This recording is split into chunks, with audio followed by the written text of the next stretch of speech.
Assalamu alaikum students. Now we will start new chapter, the carbon and the silicon. As you all must be aware about what is carbon and what is silicon, these are the elements belongs to periodic table. Now starting with the carbon. Considering carbon and its details, first of all we have to know all these things about a particular element.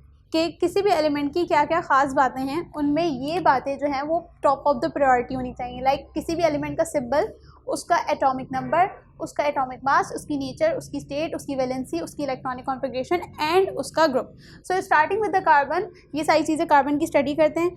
First of all the symbol of the carbon is C, simple capital C. हम carbon को किससे denote करते हैं?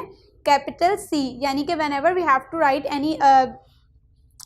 any big compound, like I have to write carbon dioxide, so every time I do not write whole carbon dioxide, I have to write CO2, where C is represented as the symbol of carbon. So symbols बनाने का मकसद ये होता है कि आप उस बड़े से एलिमेंट के नाम को प्रिसाइज करके डिफरेंट कंपाउंड में सिर्फ उसका सिंबल यूज़ करें. So this is the motto, यानी कि ये सिम्बल्स बनाने का मकसद ये है. उसके बाद है atomic number. The atomic number of the carbon is 6. Atomic number क्या होता है? As we have already discussed before, the number of protons present in any specific atom represents this atomic number. Atomic number किसी भी मखसूस atom के number of electrons या number of protons. ठीक है, नंबर ऑफ इलेक्ट्रॉन्स हम सिर्फ neutral state में कंसिडर करेंगे, बाकी नंबर ऑफ प्रोटॉन्स हमेशा आपके एटॉमिक नंबर को ही इंडिकेट करता है.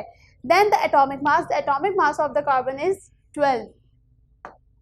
The number of protons and the number of neutrons combinedly form atomic mass. So the atomic mass of the carbon is 12. Whereas the nature of carbon is non-metal. Now what are non-metals? We have studied before or earlier that non-metals are those elements or those compounds which have the tendency to gain electron, which means they are electronegative. They have the tendency to gain electron. So carbon is such element which is non-metal, means instead of giving electron, it will obtain the electron to complete its octet. Now the state, in which state usually carbon exists at room temperature, यानी कि अपनी room temperature पे किस state में, किस शक्ल में exist करता है. अब स्टेट आपको पता होनी चाहिए कि हालत. अब 3 स्टेट जो होती हैं वो कॉमनली होती हैं, एक सॉलिड, एक लिक्विड एंड गैस. और अगर हम as far as considering carbon, अगर कार्बन की स्टेट को देखें तो कार्बन की रूम टेम्परेचर पे जो कॉमनली स्टेट होती है वो होती है solid. Solid, what are solids? All the things which have definite shape and definite volume are solids. जिनका एक proper shape होता है और एक proper volume होता है, वो तमाम चीज़ें solid consider की जाती हैं. And carbon is also solid at the room temperature. Now the valency. What is the valency of the carbon? As we already know that the valency is मतलब किसी भी, अगर मैं एटम की वैलेंसी की या किसी भी एलिमेंट की मैं वैलेंसी की बात करूं तो उसके अंदर कितनी सलाहियत है कि वो कितने इलेक्ट्रॉन्स मजीद ले सकता है अपना ऑक्टेट कंप्लीट करने के लिए. तो अगर मैं कार्बन की बात करूं तो आपको पता है कि वैलेंस शेल कंप्लीट करने के लिए किसी भी एटम या किसी भी एलिमेंट को 8 इलेक्ट्रॉन की ज़रूरत होती है, और कार्बन के वैलेंस शेल में 4 इलेक्ट्रॉन होते हैं. तो उसको मजीद कंप्लीट करने के लिए कितने इलेक्ट्रॉन्स की ज़रूरत है? 4 इलेक्ट्रॉन की ज़रूरत है. सो वैलेंसी क्या हुई कार्बन की? 4. यानी कि कितने इलेक्ट्रॉन चाहिए अपना ऑक्टेट कंप्लीट करने के लिए. Now considering it's electronic configuration. Electronic configuration हम पीछे चैप्टर 3 में आई गेस डिटेल में पढ़कर आ चुके हैं. That what is electronic configuration. Electronic configuration जो होती है वो नंबर ऑफ जितने भी इलेक्ट्रॉन्स होते हैं उनको एटम के रिस्पेक्टिव शेल्स में डालने को हम कहते हैं इलेक्ट्रॉनिक कॉन्फ़िगरेशन. अब आपको पता है कि इलेक्ट्रॉनिक कॉन्फ़िगरेशन जो होती है वो एटॉमिक नंबर की बेसिस पे होती है, नॉट एटॉमिक मास की बेसिस पे, क्योंकि atomic number he number of electrons donate कर रहा होता है.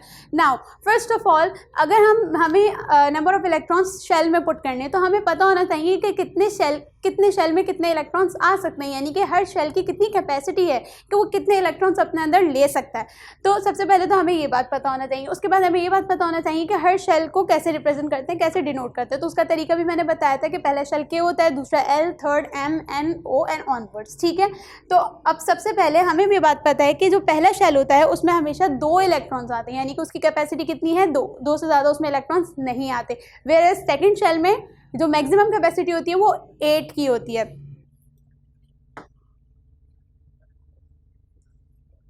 So here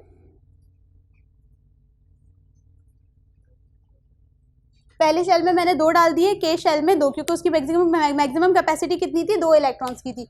where as second shell, M shell, although it has the tendency to attain, मतलब इसके पास टेंडेंसी है 8 इलेक्ट्रॉन्स की, लेकिन एटॉमिक नंबर 6 है, जिसमें से 2 इलेक्ट्रॉन्स के शेल में फिल हो गए, तो बाकी कितने बचे, 4। तो एम शेल में कितने इलेक्ट्रॉन्स आएंगे, 4 इलेक्ट्रॉन्स आएंगे। So this is the way to do electronic configuration of any element on the basis of its atomic number.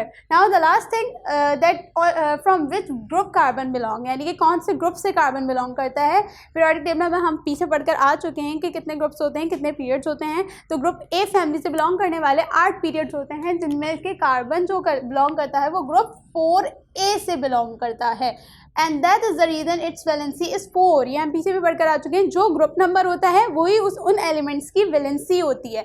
So this is the precise description about the carbon considering carbon. वैसे तो हम दोनों elements इस chapter में पढ़ेंगे, लेकिन पहले हम कार्बन की डिस्क्रिप्शन, उसकी डिटेल्स पढ़ेंगे। तो ये जो थी, ये बेसिक इन्फॉर्मेशन थी जो हमें किसी भी एलिमेंट की पता होनी चाहिए। फर्दर हम बहुत सारी चीज़ें पढ़ेंगे, physical properties, chemical properties, uses वगैरह। So symbol, atomic number, atomic mass, nature, state, valency, electronic configuration and the group from which that element belongs. Thank you.